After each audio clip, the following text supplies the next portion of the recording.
ಬಾಗಲಕೋಟೆ ಜಿಲ್ಲೆ ಇಳಕಲ್ ತಾಲೂಕಿನಲ್ಲಿ ವ್ಯಾಪ್ತಿಯ ಗೂಡೂರು ಗ್ರಾಮ ಪಂಚಾಯಿತಿ ಮುಂದೆ ಉದ್ಯೋಗ ಖಾತ್ರಿ ಕೆಲಸ ನೀಡುವಂತೆ ಒತ್ತಾಯಿಸಿ ಕೂಲಿ ಕಾರ್ಮಿಕರು ಪ್ರತಿಭಟನೆ ನಡೆಸಿದರು.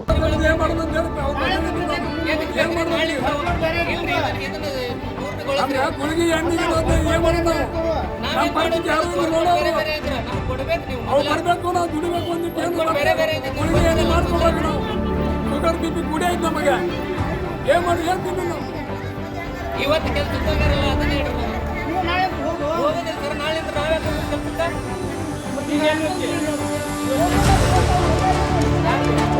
ಕಳೆದ 4 ತಿಂಗಳುಗಳವರೆಗೆ ಕೆಲಸ ಕೊಟ್ಟಿರುವುದಿಲ್ಲ. ಆದರೆ ಗ್ಲೂಕೋಸಾ ಎಂಬ ಸಂಘಟನೆಗೆ ಕೆಲಸ ಕೊಟ್ಟಿರುತ್ತಾರೆ. ಈ ಉದ್ಯೋಗ ಖಾತ್ರಿ ಕಾಯ್ದೆ ಸಂಘಟನೆ ಹೊಂದಿದೆ ಎಂಬುದು ಮಾತ್ರ ಇದ್ದರೆ ನಮಗೆ ಗ್ರಾಮ ಪಂಚಾಯತ್ ಅಭಿವೃದ್ಧಿ ಅಧಿಕಾರಿ ಹಾಗೂ ತಾಲೂಕು ಟಿಸಿ ಮತ್ತು ತಾಲೂಕು ಎಡಿ ಅಧಿಕಾರಿಗಳು ಲಿಖಿತ ರೂಪದಲ್ಲಿ ಗೂಡೂರು ಎಸ್ಸಿ ಪಂಚಾಯತ್ ಆವರಣದಲ್ಲಿ ಕುಳಿತ ಉದ್ಯೋಗ ಖಾತ್ರಿ ಕಾರ್ಮಿಕರಿಗೆ ಸ್ಪಷ್ಟನೆ ಕೊಡಬೇಕು ಹಾಗೂ ನರೇಗಾ ಯೋಜನೆಗೆ ಸಂಬಂಧಪಟ್ಟ ಅಧಿಕಾರಿಗಳು ಬರೋವರೆಗೂ ಶಾಂತಿಯುತ ಪ್ರತಿಭಟನೆ ಮುಂದುವರಿಯುತ್ತದೆ. ಒಂದು ವೇಳೆ ಪ್ರತಿಭಟನೆಗೆ ಸ್ಪಂದಿಸದಿದ್ದರೆ ಪ್ರತಿಭಟನೆ ಮುಂದುವರಿಸಲಾಗುವುದು.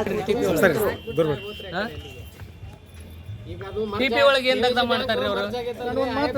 ಒಂದು ಮಾತಾಡಿ ಇದನ್ನ ಕೆಲಸ ಯಾರು ಮಾಡ್ಬೇಕು ಹೇಳ್ರಿ. ಈಗ ಇದನ್ನ ಡಿಒ ಅವರು ತೆಗೆದು ಪ್ರಿಂಟ್ ಹಾಕಿ ಅವ್ರು ಕೆಲಸ ಮಾಡಿರ್ತಾರ, ಹೌದಾ? ಅವ್ರು ಅಲ್ಲಿಗೆ ವಾಟ್ಸಾಪ್ ಮೂಲಕನ ಮಾಡಿರ್ತಾರ ಅಥವಾ ಏನು ಫ್ಯಾಕ್ಸ್ ಮಾಡಿರ್ತಾರ, ಅವ್ರು ಬಿಟ್ಟಿದ್ದದು, ಹೌದ್ರಾ?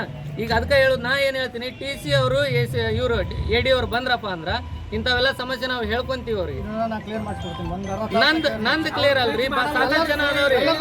ನಾನು ಇಲ್ಲಿ ಕುಂತಿದ್ದು ನನ್ನ ಒಬ್ಬನ ಸಂಬಂಧ ಅಲ್ಲಿ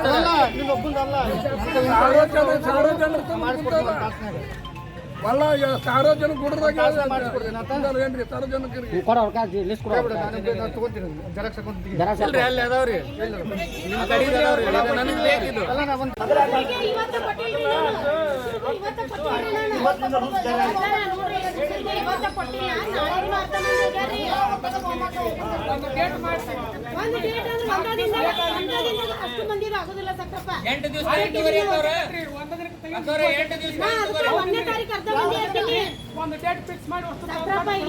ನಾನು ಮೊದ್ಲಕ್ಕಾದ್ರೂ ನಿಮಗ 1ನೇ ತಾರೀಕು ಅವ್ರಿಗೂ ಆಮೇಲೆ ತೆಗ್ದಿವಿ, ಮೊದಲು ನಿಮ್ಗೆ ತೆಗ್ದಿರ್ತಿದ್ವಿ, ಹೌದಾ?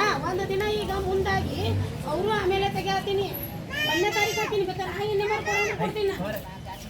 ಅವ್ರು 1ನೇ ತಾರೀಕು ಹಾಕಿದ್ದು ಕೊಡ್ತೀನಿ ನಾನು.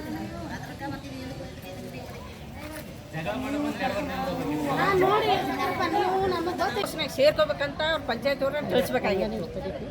ಈಗ ಅವ್ರಿಗೆ ಎಷ್ಟೋ ಕೆಲಸ ಕೊಡ್ತಾರಂತ, ಇನ್ನು ಇನ್ನುಳಿದ ಲೇಬರ್ ಏನು ಮಾಡ್ಬೇಕು? ಅದಕ್ಕೆ ನಿಮ್ಮನ್ನು ತೊಗೊಳಂಗಿಲ್ಲ ನಾವು ಕೆಲ್ಸಕ್ಕಂದ್ರೆ ಮತ್ತೆ ಬೇರೆ ದಾರಿಯನ್ನ ನೋಡ್ಕೊಳಕ್ಕೆ ಬರ್ತದೆ. ಆಗ ದಯವಿಟ್ಟು ಈಗ ಎಲ್ಲರೂ ಒಂದೇ ಅಂತಂದು ಊರಿನವ್ರು ಅಂದ್ರೆ ಇದು ಗ್ರಾಮದೊಳಗೆ ಒಂದು ಅನ್ಯಾಯ ಮಾಡ್ದಂಗತ್ತ, ಒಬ್ರಿಗೊಂದು ಗ್ರಾಮದೊಳಗ ಭಿನ್ನಾಭಿಪ್ರಾಯ ಐತ್ರಿ ಸರ್. ಸರ್, ನಿಮ್ಮ ಗೂಡೂರು ಗ್ರಾಮದಲ್ಲಿ ಕಾರ್ಮಿಕರು ನಿಮ್ಮ ಗ್ರಾಮ ಪಂಚಾಯತಿ ಮುಂದೆ ಪ್ರತಿಭಟನೆ ಮಾಡಕತ್ತಾರ. ಅವ್ರು ಯಾವುದೇ ಕಾರಣಕ್ಕೂ ನಿಮ್ಮ ಸ್ಟ್ರೈಕನ್ನು ನಿಲ್ಲಿಸಲ್ಲ ಅಂತ ಹೇಳ್ತಾರೆ. ಮೇಲಿನ ಅಧಿಕಾರಿಗಳು ಬರಮಟ್ಟ ನಾವು ಸ್ಟ್ರೈಕ್ ಮಾಡ್ತೀವಿ ಅಂತ ಅವ್ರು ಹೇಳಕತ್ತಿರ್ತಾರೆ ಸರ್. ನಿಮ್ಮ ಅಭಿಪ್ರಾಯ ಏನಂತೀರಿ ಸರ್ ಅಧ್ಯಕ್ಷರ? ಏನಿಲ್ಲ, ನಾವು ಪಿ ಡಿ ಅವ್ರ ಜೋಡಿ ಈಗ ಮಾತಾಡೀನಿ. ಅದು ನಿನ್ನೆ ಹಾಕ್ಬೇಕಾಗಿತ್ತು, ಅವ್ರಿಗೆ ಹಾಕಿಲ್ಲ.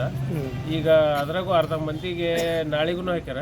ಅವ್ರ ಜೋಡಿ ಇವ್ರಿಗೆ ನಾಳೆಗೆ ಹಾಕಿಸಿ ಕೊಡಂತ ಅವ್ರು ಏನಂತ ಸರ್, ಒಬ್ರಿಗೊಂದು ಮಾಡಕತ್ತಾರ. ಇವತ್ತು ಯಾಕೆ ಡಿಸಿಷನ್ ಬಂತು, ಉಳಿಕೆ ದಿವಸ ಯಾಕೆ ಡಿಸಿಷನ್ ಬರಲಿಲ್ಲ, ಇದು ಕೆಲಸ ಕೊಡ್ತೀನಿ ಅಂತ ಒಪ್ಪಂದ್ರೆ ಅಂತ ಕೇಳಕತ್ತಾರ ಸರ್ ಅವರು. ನಾವಂಕರು ಯಾರಿಗೂ ಒಬ್ರಿಗೊಂದು ಇನ್ನೂರಿಗೆ ಎಲ್ಲೂ ಮಾಡಿಲ್ಲ. ಏನೋ ಅವ್ರಿಗೆ ಹೆಂಗೆ ಅನ್ಸೈತಿ ಅದನ್ನ ಏನೈತಿ ಅವ್ರ ಜೋಡಿ ಅವ್ರನ್ನ ಕೂಡಿಸಿ ಕೆಲಸ ಕೊಡಬೇಕು. ನಾನು ಒಂದು ದಿವಸ ಹೆಚ್ಚು ಕಡಿಮೆ ಆಗುತ್ತಪ್ಪ, ಕೊಡ್ತೀನಿ ಕೆಲಸ ಅಂತ ಅವ್ರಿಗೆ ಹೇಳಿದ್ರಿ. ಹಾಂ ಸರ್, ಭಾಳ ಇವತ್ತಿಲ್ಲ ನಾಳೆ ಕೊಡಬೇಕ್ರಿ ಅವ್ರಿಗೆ ಕೆಲಸ. ಗ್ರಾಹಕಸ್ಕೊಂಡಂಗೆ ನಾನು ಗ್ರಾಹಕಸ್ಕೊಂಡಂಗೆ ಎಲ್ಲರಿಗೆ ಕೆಲಸ ಕೇಳಿದ್ರೆ ಕೆಲಸ ಕೊಡಬೇಕ್ರಿ ನಾನು. ಹಾಂ ಸರ್, ವಾರ್ಡ್ ನಂಬರ್ 6 ಕೊಟ್ಟಿಂದ ಕೆಲಸ ಕೊಡಬೇಕಾಗತ್ತೆ ರೀ. ಅವ್ರಂದ್ರೆ ಏನಂತಾರೆ ಸರ್, ಹೊರಗೆ ಜನ ಸರಿಯಾಗಿ ನಮಗೆ ಪಿ ಡಿ ಒ ಮತ್ತು ಅವ್ರ ಅಧಿಕಾರಿಗಳು ಕರೆಕ್ಟಾಗಿ ಸ್ಪಂದನೆ ಮಾಡೋಂಗಿಲ್ಲ. ಒಬ್ರಿಗೆ ಒಂದು ಕೆಲಸ ಮಾಡ್ತಾರಂತಂದು ಒಳಗೆ ಆರೋಪ ಮಾಡ್ತಾರೆ ಸರ್ ಹೊರಗೆ. ಸರ್ ಒಬ್ರಿಗೊಂದು ಮಾಡಕ್ಕೆ ಬರೋದಿಲ್ಲ ರೀ ಹಂಗೆ. ಯಾಕಂದ್ರೆ ಗ್ರಾಮ ಪಂಚಾಯತಿ ಐತಂದ್ರೆ ಎಲ್ಲರಿಗೆ ಕೆಲಸ ಕೊಡಬೇಕಾಗತ್ತೆ. ನಾನು ಒಬ್ರಿಗೊಂದು ಭಾಳ ಒಂದು ದಿವಸ ಹೆಚ್ಚು ಕಡಿಮೆ ಇರ್ಬೇಕು ಅಷ್ಟೇ ರೀ. ಹಾಂ ಸರ್, ಒಂದು ದಿವಸ ಹಿಂದೆ ಮುಂದೆ ಆಗಿರ್ಬೇಕು ಅಷ್ಟೇ ರೀ. ಅವ್ರಿಗೆ ಕೆಲಸ ಕೊಡತೀನಿ ಅಂತ ಹೇಳಿದ್ರಿ ಅವ್ರಿಗೆ. ಹಾಂ ಸರ್.